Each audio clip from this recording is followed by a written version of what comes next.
कोई डिप्रेशन में कोई व्यक्ति पहुंच जाता है, बहुत बड़े टेंशन में व्यक्ति पहुंच जाता है।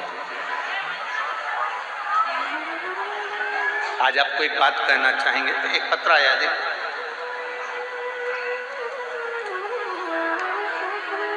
धीरज कुमार जी। मेरा नाम धीरज कुमार है, मैं काशी का रहने वाला हूँ। मेरा मोबाइल नंबर ये है, कहीं बैठे हो तो हाथ हिलाइएगा। आप ही हैं? श्री शिवाय नमस्तोत्र। गुरुजी, मेरे भोले बाबा का क्या बखान करूं। 5 माह से काम धंधा व्यापार व्यवसाय सब बंद पड़ा हुआ है। दुकान का किराया भी देने की सामर्थ्यता नहीं कि कुछ दे पाते। बहुत तकलीफ आती है। एक बार जब दुख आता है ना तो वो झंझोड़ देता है, और दुख में जब व्यक्ति को झंझोड़ा जाता है तब वो ना जाने कहां कहां जाता है, भटकता रहता है। यहाँ जाएगा, वहां जाएगा, ऐसा हो जाएगा। और भटकाने वाले भटकाएंगे आपको, बहुत भटकाएंगे। कोई कहेगा ये दोष लग गया, कोई कह गया वो दोष लग गया, कोई कहेगा तुमको ये तकलीफ हो गई, कोई कहेगा तुमको वो तकलीफ हो गई। पर एक बात याद रखना, दुख मेरे राम जी को भी आया, दुख माता जानकी जी को भी आया, दुख मेरे कृष्ण को भी आया, दुख मेरी राधा रानी को भी आया, दुख रुक्मणी रानी को भी आया, दुख सत्यभामा को भी आया। तो हम भी तो वही हैं, हमको भी आएगा। पर क्या राम जी भटके थे? क्या भगवान कृष्ण भटके थे? क्या करा? जब राम जी के जीवन में दुख आया तो उन्होंने शिवलिंग की स्थापना की, शंकर जी का पूजन करा। समुद्र नहीं मान रहा तो भी शिव की आराधना कर रहा है, वनवास मिल गया तो भी शिव की आराधना कर रहा है, शंकर भगवान की पूजन कर रहा है। क्यों? नहीं तो वो किसी से पूछ लेते कि महाराज जी बता दो हमारा दुख कैसे मिटेगा, कोई विद्या हो तो बता दो। और राम जी के पास में कितने सारे संत, कितने गुरु थे, किसी के पास गए नहीं। उनने शिवलिंग की स्थापना करी, पूजन करी, आराधना करी। भगवान शंकर उनके लिए मार्ग प्रशस्त करते चले गए और पार होता है। भगवान कृष्ण ने एक शादी नहीं करी, 16,108 रानियां भगवान कृष्ण की थी। एक औलाद नहीं हुई भगवान कृष्ण की, संतान नहीं हुई भगवान कृष्ण की। बिलक पड़े, रो पड़े, गर्गाचार्य बाबा जी को बुलवाया, मेरी 16,108 रानियां, संतान नहीं है, आप कृपा कर दो। गर्गाचार्य बाबा ने कहा तू चिंता मत करो। भगवान कृष्ण से कहा तुम एक रानी के साथ बैठकर शिव जी का अभिषेक 11 दिन तक करो। एक एक रानी के साथ भगवान श्री कृष्ण 11 दिन तक अभिषेक करते रहे।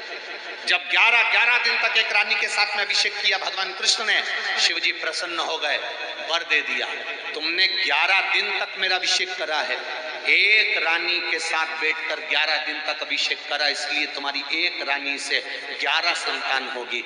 10 छोरा, 1 छोरी, 1,77,186 भगवान कृष्ण के बच्चे हुए। शिव की, ये भगवान शंकर की करुणा से, कृष्ण की कृपा, भगवान शिव की कृपा से। वो भटके नहीं, किसी इधर उधर जाके उन्होंने नहीं पूछा कि हमको ये दुख आ गया। तो दुख काटने का एक ही तरीका है, एक लोटा जल। अब ये पत्र में भाई ने लिखा है कि इतना झंझोड़ दिया कि लाले पड़ गए, किराया नहीं दे पाते, दुकान नहीं चलती, ताले लग गए, सब तरह से जब परेशान हो गए, तब टीवी पर शिव महापुराण की कथा एक बार चैनल बदलते बदलते सुनी। हम काशी के निवासी हैं, बाबा के धाम के हैं, शंकर हमारे हृदय में हैं, पर जो विश्वास कथा के माध्यम से जगाया वो विश्वास उस दिन जाग गया। लोटा लेके शिव जी के मंदिर पहुंच गए। एक बेलपत्र बाबा को चढ़ाई, विनय करा। आपने कहा था अशोक सुंदरी की जगह पर हाथ रखकर, अशोक सुंदरी मालूम है ना, जहां से पानी बहता है उसके बीच में, अशोक सुंदरी की जगह पर हाथ रखकर बाबा से विनती करना जब बहुत तकलीफ में हो तब। बाबा से हमने कहा रोटी के भी लाले देने लगे हैं, तकलीफ बहुत बढ़ गई। ऐसी राह खोजी बाबा ने कि आज मेरी खुद की किराए की दुकान तो गई, स्वयं की दुकान बाबा ने खुलवा दी और 29 नवंबर को उसका उद्घाटन हुआ और ऐसी चल रही है कि दुनिया भी नहीं चला सकती होगी, ऐसी बाबा की। बैठिए भाई, नमस्ते। ये शिव तत्व और दुकान का नाम भी दे दिया, दुर्गा चश्मा घर, शिव की कृपा। ये सब शिव है।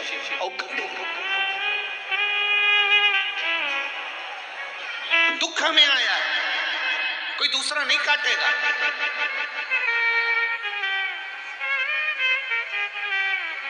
कोई दूसरा नहीं काटेगा। दुनिया का सबसे बड़ा अगर कोई हम कहें कि कोई विद्या में भी है, तंत्र में भी है, मंत्र में भी है, अघोर में भी है, बैठा है, तो वो मेरा शमशान में रहने वाला देवाधिदेव। कौन समझा? अब कामदेव को भेजा शिव जी की समाधि तोड़ने के लिए। देवताओं का अपना हित करना था, अपना हित जानना था। शंकर भगवान का किसी से बैर नहीं है, शिव जी का किसी से बैर नहीं है, पर वो बैर शंकर भगवान का नहीं है, पर देवताओं का बैरी है। इसलिए देवताओं ने शिव जी की समाधि को, साधना को तोड़वाना चाहा। तोड़ दो साधना।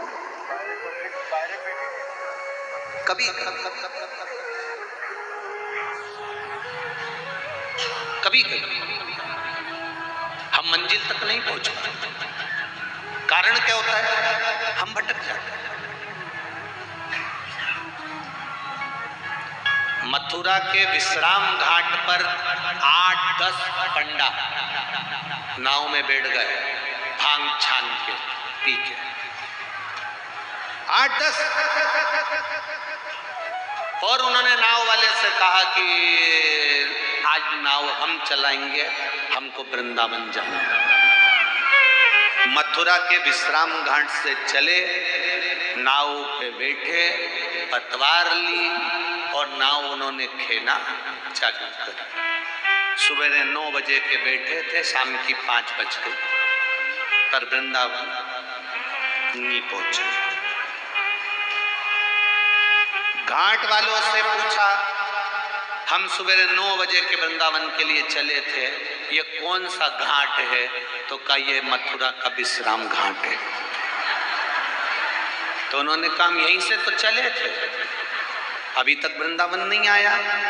तो उन्होंने कहा बाबा जी, तुम सुबह से नाव तो चला रहे हो, पर नाव को खूंटे से नहीं छोड़ा है। अगर ये नाव खूंटे से छूट गई होती तो ये वृंदावन पहुंच गई होती। उसी तरह हम लोग भी कई ऐसे ही हैं, बस सीहोर वाले महाराज ने कहा है तो लोटा भर के जल चढ़ा दो, पर अभी दिल से, खूंटे से छूटा नहीं है। खूंटे से छूटना मतलब सीहोर वाले महाराज के कहने से नहीं, अपने दिल से, कि मैंने कथा में सुना है महादेव सुनता है, तो एक लोटा जल लेकर दिल से पहुंचे तो नैया पार हो गई।